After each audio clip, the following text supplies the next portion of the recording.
Social media personality and author of the Detransition, a memoir, Ollie London. Ollie, thank you for your time today.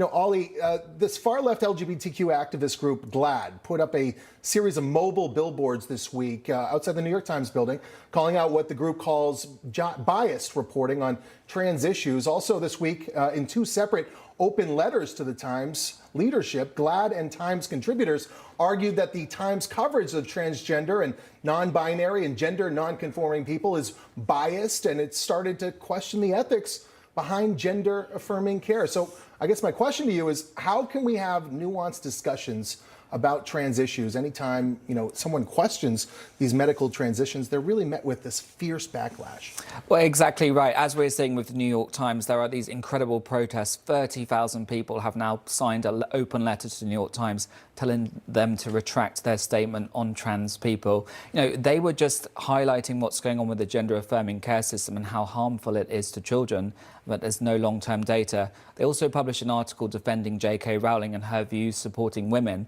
But the fact that these activists, these radical trans activists, are trying to push back against that and trying to silence New York Times journalists, and these journalists are having death threats from GLAAD and their members, and it's just absolutely an attack on freedom of the press.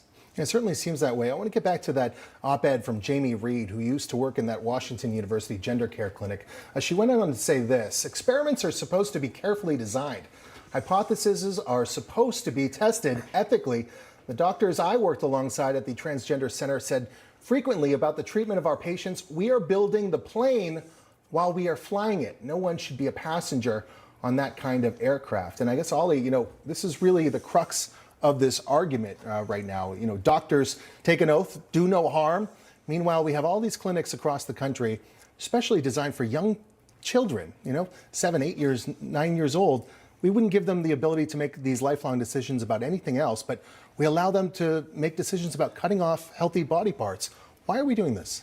Well, firstly, I think it's a push from these clinics. 15 years ago, there was 0 paediatric clinics in the US. There's now more than 100. So it's a very big business for these clinics. And the issue we're really finding now is kids, in the case of this St. Louis hospital, kids from psychiatric units in other hospitals were being referred to that clinic to undergo gender-affirming care. So many of these kids were extremely vulnerable as schizophrenia, bipolar, and other conditions, and they were being put into this gender clinic and medically transitioned, and they were targeting 11 to 12-year-old boys and girls, giving them testosterone. And by the way, they have to be on testosterone for their entire life, and that can give untold health consequences. So, we're seeing these doctors, they're profiting from this. There's no checks and balances.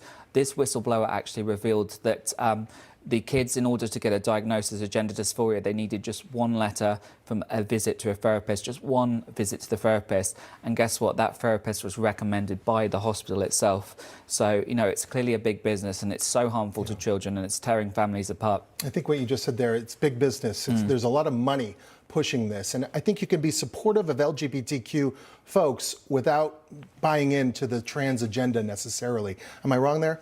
Yeah, absolutely. I completely agree with that. I mean, I get called transphobic all the time and online, and I'm simply not. If an adult lives their life a certain way, that's entirely up to them. But when you're targeting children, and now they're targeting, 11 to 12-year-old children, trying to medically transition them. Some girls are just generally tomboys. They like to do boys' things, We shouldn't be saying to them, OK, we need to put you on puberty blockers and hormones. It's not a solution. And also, some of these kids are going through a difficult time in their teenage years. Some might have anorexia, bipolar, or other issues. And we shouldn't be diagnosing them wrongly with gender dysphoria and then putting them into the multi-billion-dollar gender-affirming care system. Yeah, I mean, what's wrong with kids growing up who might be gay? Why do they need to change their gender? Let's allow them to discover who they are naturally, right?